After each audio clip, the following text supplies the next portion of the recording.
जिस महापुरुष की धरती पर मैं खड़ा हूँ, शहीद जुब्बा सहनी, इनके चरणों में अपनी ओर से आप सभी लोगों की ओर से श्रद्धा सुमन अर्पित करता हूँ, श्रद्धांजलि अर्पित करता हूँ। हम सब निकले हैं एक विशेष यात्रा पर, जिसका नाम हमारे साथियों ने तय किया, विरासत बचाओ नमन यात्रा। तो विरासत बचाने के लिए निकले हैं और इसके लिए पहले हमने तय किया कि जहाँ जहाँ बिहार में हमारे महापुरुष हुए, उन महापुरुषों का जाकर पहले चरण स्पर्श किया जाए। और उसी क्रम में कल भितिहरवा से हमने शुरुआत की, जहाँ चंपारण जो राष्ट्रपिता की कर्मभूमि रही है, वहाँ जो उनका स्मारक है, उनके चरणों में वहाँ सर झुकाया हम सब लोगों ने। और फिर आपके यहाँ आए हैं और यहाँ सर झुकाकर फिर आगे सीतामढ़ी बागपट्टी में शहीद रामफल मंडल है, उनके स्मारक पर सर झुकाना है। फिर मधुबनी जाएंगे जहाँ शहीद सूरज बाबू का स्मारक है। हम जाएंगे फौरबिसगंज जहाँ फणीश्वर नाथ रेणु का स्मारक है। हम जाएंगे मधेपुरा जहाँ विपिन मंडल साहब का स्मारक है।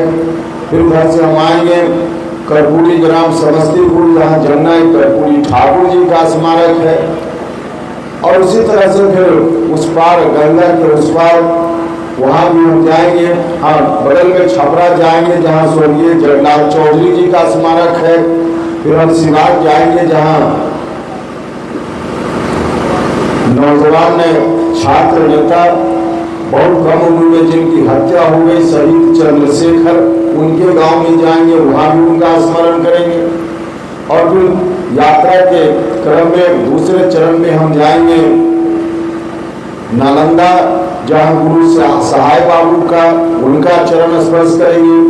डॉक्टर श्री कृष्ण सिंह जी का चरण स्पर्श करेंगे बरबीघा से पूरा जाकर।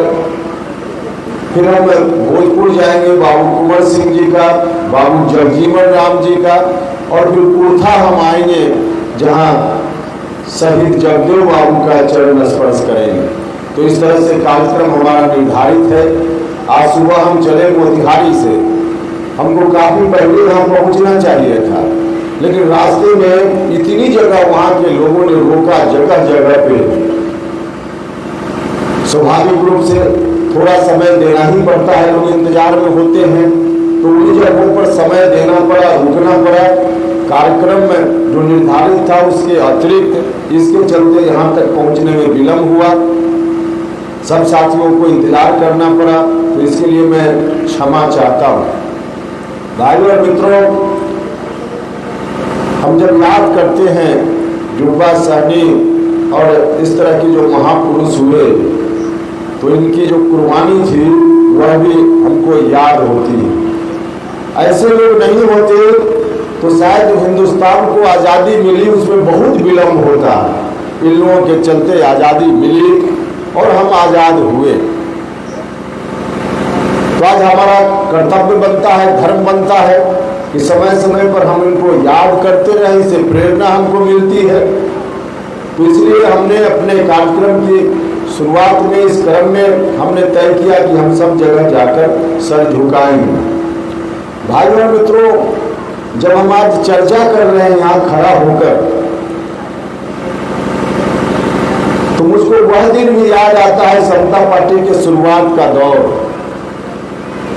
समता पार्टी जब शुरू हुई थी नीतीश कुमार जी के नेतृत्व में, उसके पहले जो बिहार की स्थिति थी, उस स्थिति से बिहार को बाहर निकालने के लिए नीतीश जी के नेतृत्व में जौहर साहब के आशीर्वाद से एक पार्टी बनी थी, जिस पार्टी ने कार्यक्रम चलाया। शुरुआत उस वक्त हुई समता पार्टी के रूप में।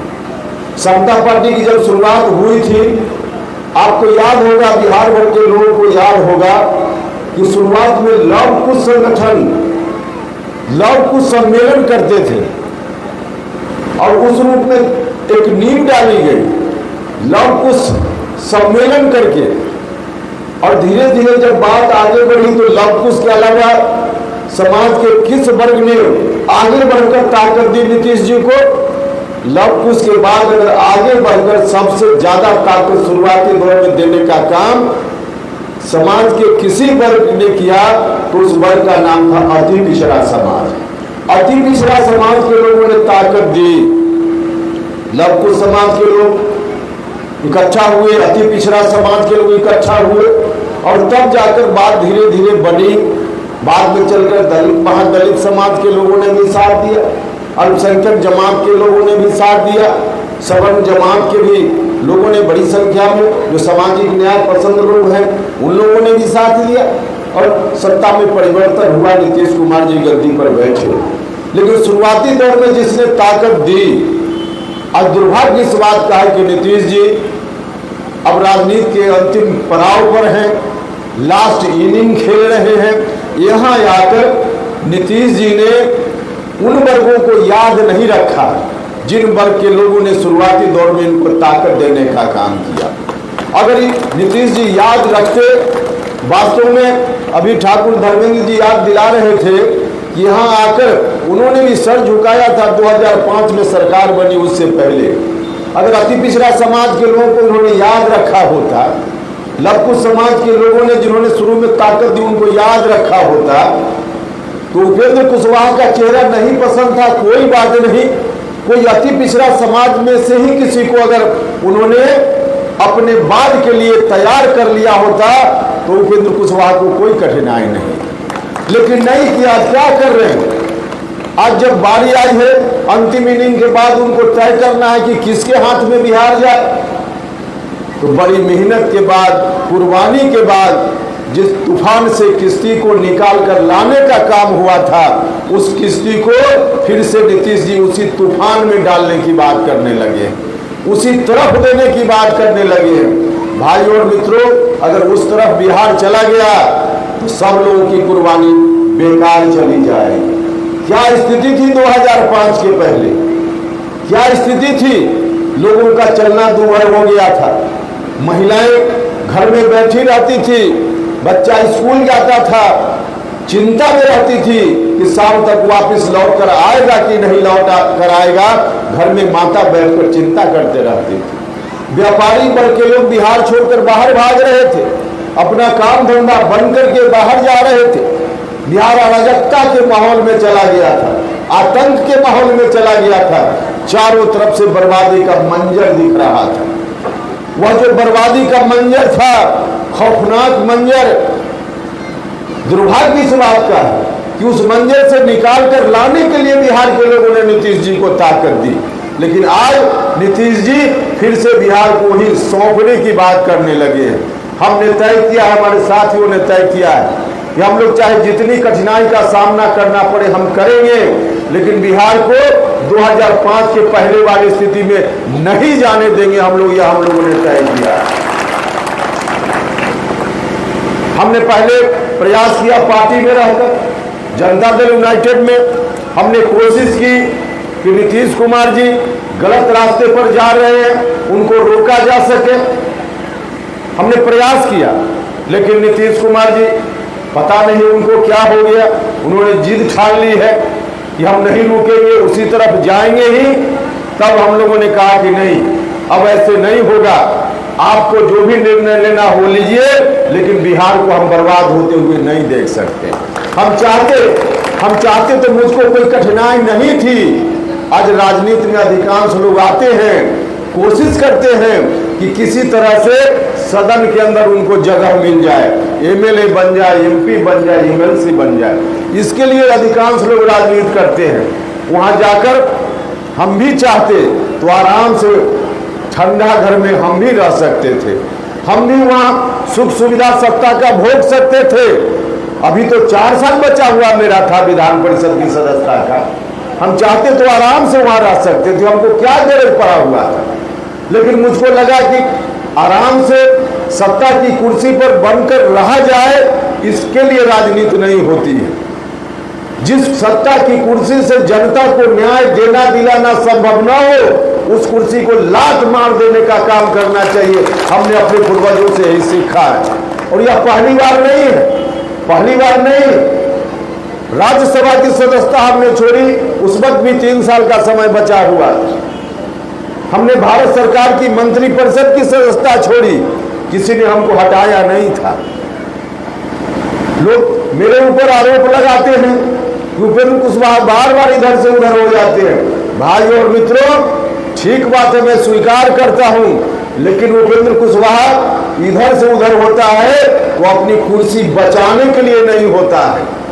इधर से उछलकर उधर कुर्सी बचाने के लिए नहीं होता है, बल्कि कुर्सी छोड़कर संघर्ष में जाने के लिए इधर से उधर होता है। हम संघर्ष में जाने के लिए इधर से उधर होते हैं और कारण यही है कि हम आराम से रहकर अपनी सुख सुविधा के लिए राजनीति नहीं करते, हम लोगों की सुख सुविधा के लिए राजनीति करते हैं। इसलिए हमको निर्णय लेना पड़ता है और हमने निर्णय लिया है। आपने बाकी लोगों को भी मौका दिया। हमारे कहने के लिए कि विरासत को बचाने का काम करना है। जिस विरासत को बचाने की बात हम कर रहे हैं, जननायक कर्पूरी ठाकुर जी के बाद आप सब लोगों ने, बिहार भर के लोगों ने विरासत सौंपी थी श्रीमान लालू प्रसाद यादव जी के ऊपर। सब लोगों ने उनको ताकत दी। इस इलाका में एक एक वोट उनको मिलता था। बिहार भर में जितनी बड़ी ताकत श्रीमान लालू प्रसाद यादव जी को पिछड़ा भाइयों ने, दलित भाइयों ने, गरीब भाइयों ने जितनी ताकत दी, आज तक किसी को उतनी ताकत बिहार में नहीं मिली थी। उतनी ताकत दी। शुरुआत में तो उन्होंने अच्छा काम किया, कुछ वर्षों तक निश्चित रूप से अच्छा काम किया, लोगों को जगाने का काम उन्होंने किया। लेकिन बाद में चलकर जिस ताकत को आपने दी, उस ताकत का इस्तेमाल बाद में चलकर आपके लिए उन्होंने नहीं किया, अपने परिवार के लिए इस्तेमाल करना उन्होंने शुरू किया। और जब परिवार के लिए इस्तेमाल करना शुरू किया, तभी समता पार्टी का जन्म हुआ था, तभी संघर्ष की शुरुआत हुई थी। और फिर सबका आशीर्वाद मिला। नीतीश जी के जिम्मे वह विरासत गई, लेकिन नीतीश जी अब अंत में जाकर के उस विरासत को कहां ले जा रहे हैं, कहां ले जा रहे हैं। आज तो उनकी जयंती का दिन है, उनका जन्मदिन है नीतीश जी का। हमने उनको बधाई दी है, इस मंच से भी हम उनको बधाई देते हैं। जन्मदिन की बहुत बहुत बधाई। बड़े भाई नीतीश कुमार जी को मेरी शुभकामना है, उनकी आयु लंबी हो, स्वस्थ रहे, इस बात के लिए शुभकामना उनको देते हैं।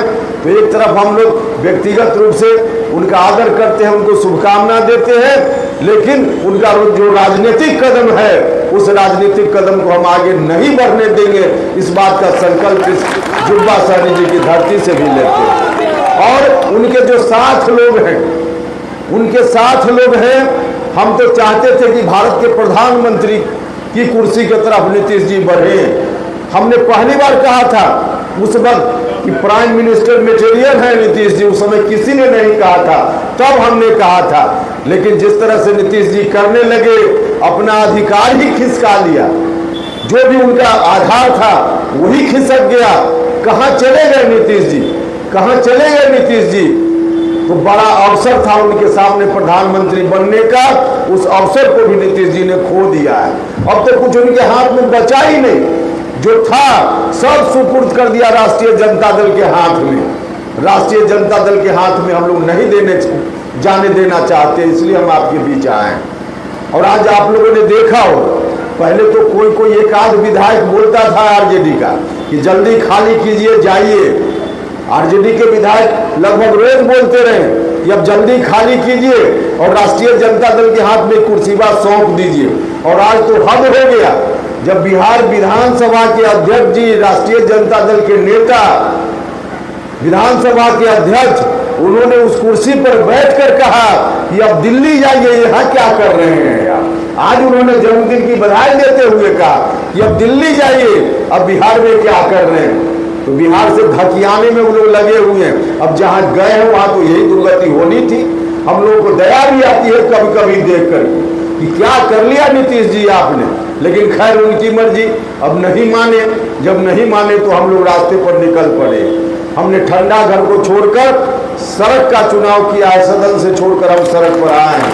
हमने संघर्ष का रास्ता चुना है और हम आपसे आग्रह करने आए हैं कि आप सब लोग मिलकर ताकत दीजिए। हम लोग बिहार को न सिर्फ 2005 के पहले जिनके हाथों में बिहार रौंदा गया, बर्बाद किया गया, उन हाथों में जाने से न सिर्फ बिहार को बचाएंगे बल्कि बिहार को आगे चलकर बनाने का भी काम करेंगे।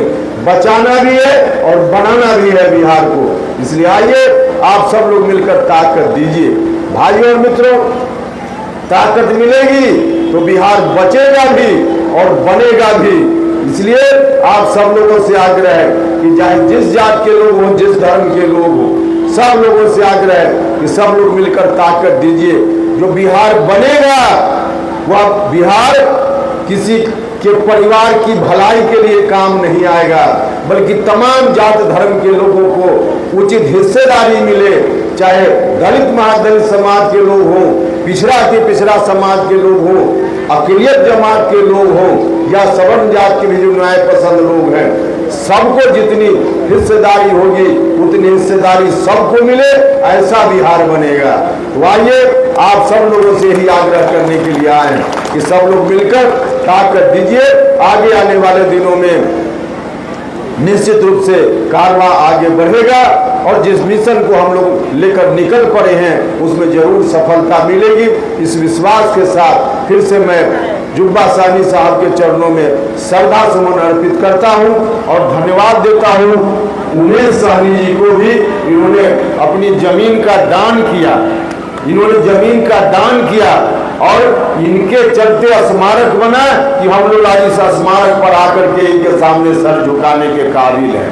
तो आपने बहुत ही अच्छा काम किया, आपका भी धन्यवाद। और आप सब लोग इस कार्यक्रम में आकर हम लोगों की बातों को सुनने के लिए इकट्ठा हुए, इसके लिए मैं तमाम उपस्थित तमाम लोगों का हृदय से धन्यवाद करता हूं और विशेष रूप से इनका भी, जिन मित्र साथियों ने इस कार्यक्रम का आयोजन किया उनके प्रति भी आभार प्रकट करता हूं।